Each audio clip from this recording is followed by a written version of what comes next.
شعیب شاہین صاحب، یہی سوال آپ سے. عثمان ڈار بھی آگے گواہی دے گئے کہ چیئرمین پی ٹی آئی نے یہ پلاننگ کی تھی، وہ پی ٹی آئی کے اپنے ہی لیڈر تھے. اب مولانا صاحب کہہ رہے ہیں کہ اگر میرے ہاتھ کھلے ہیں تو مخالفین کے بھی بند نہیں ہونے چاہیے. آپ کیسے اس سینیریو کو دیکھ رہے ہیں؟ دیکھیں، پہلی بات تو یہ ہے کہ وہ پرانے زمانے میں ہوتا تھا اغوا برائے تاوان، اب ہوتا ہے اغوا برائے بیان. اب اعظم خان کی اسٹیٹمنٹ آپ اٹھا لو، 34 دن غائب رہا، high court F I R کٹی، ہائی کورٹ میں پٹیشن فائل ہوئی، اس کے گھر والوں نے کی، اور فائن مارننگ جناب پتہ چلتا ہے کہ کوئی 164 کی اسٹیٹمنٹ دے دی اور بس وہ بری و ذمہ ہو گئے اور سائفر کیس سے بھی بری ہو گئے. اب جو عثمان ڈار صاحب ہیں، اگر جو ان کی اسٹیٹمنٹ کو دیکھا جائے تو آپ مجھے بتائیں 9 مئی کے بعد یا اس سے پہلے بھی ان کی سینکڑوں کی تعداد میں ٹویٹس ہیں، ان کی اسٹیٹمنٹس ہیں. اس وقت تو وہ بالکل سب کچھ ٹھیک تھا، لیکن برگیڈیئر حارث نواز نے کہا ہاں جی گرفتار ہو گئے ہیں کیونکہ ان کے خلاف وارنٹ آف اریسٹ تھا. ٹھیک ہے جی، مان لیتے ہیں وارنٹ آف اریسٹ تھا، تو آپ گرفتار کر کے 24 گھنٹے کے اندر اندر اس کو عدالت میں پیش کریں. نہیں کیا.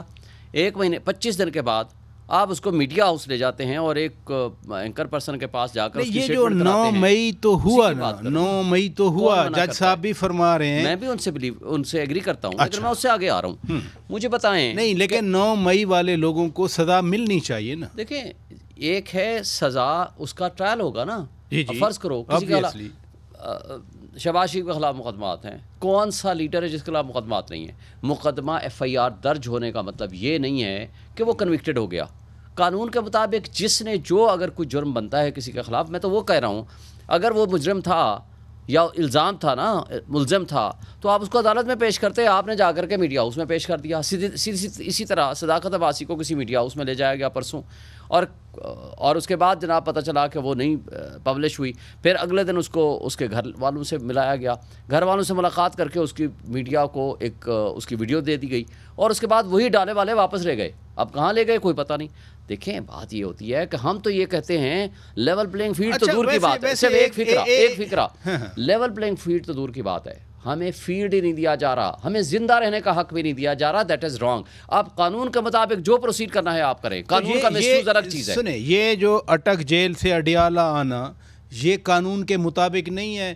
دیسی گھی میں بھنے بکرے دینا یہ قانون کے مطابق نہیں ہے. جو قانون ہے اسی کے مطابق ہی پروسیڈنگز ہو رہی ہیں نا.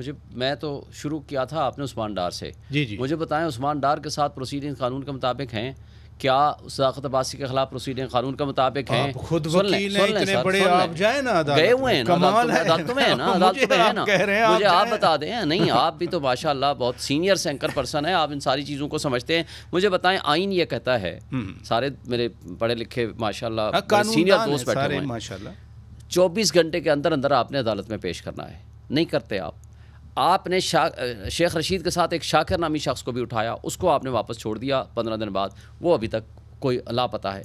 فروخ حبیب کے ساتھ اس کے سارے رشتہ داروں کو اٹھایا، گھر والوں کو اٹھایا، 3 دن بعد عدالت میں پیش کر دیا، اس کا لاپتہ ہے، ابھی تک نہیں پیش کیا. صداقت عباسی کا جو سٹوری ہے میں نے آپ کو بتا دی. مجھے بتائیں، اگر کسی نے جرم کیا ہے، آپ قانون کے مطابق ایف آئی آر کاٹیں، پروسیڈ کریں اکارڈنگ ود لا. یہ الگ بات ہے کہ مس یوز آف اتھارٹی ہو رہی ہے، چلیں ہم عدالتیں ہیں، ہم جانیں عدالتیں جانیں. لیکن مجھے یہ بتا دیں کہ 2 باتیں صرف، کیا لوگوں کا اغوا کر کے ان سے اسٹیٹمنٹس لینا یہ قانون کے مطابق ہے؟ نمبر 2 جس کو اغوا، ویسے معذرت کے ساتھ، جس کو اغوا آپ کہہ رہے ہیں نا، متی اللہ جان جب اٹھایا گیا تھا وہ اغوا تھا، 24 گھنٹے میں واپس آ گیا. نہیں، وہ تو پتہ چل گیا نا، پتہ چل گیا تھا. اگر نہیں پتہ چلتا تو پتہ نہیں کدھر جاتا. میں ہوم منسٹر، صرف ایک بات، ہوم منسٹر آ کر کے آن دی ایئر کہتا ہے آپ کے الیکٹرانک میڈیا پہ وارنٹ آف اریسٹ تھا اور ایگزیکیوٹ ہوا، آپ نے گرفتار کیا. اس کے بعد کوئی گنجائش ہے پھر بھی آپ نہ پیش کریں؟ اور اس سے بڑی کڈنیپ کی میں پاشا صاحب کی طرف جاتا ہوں.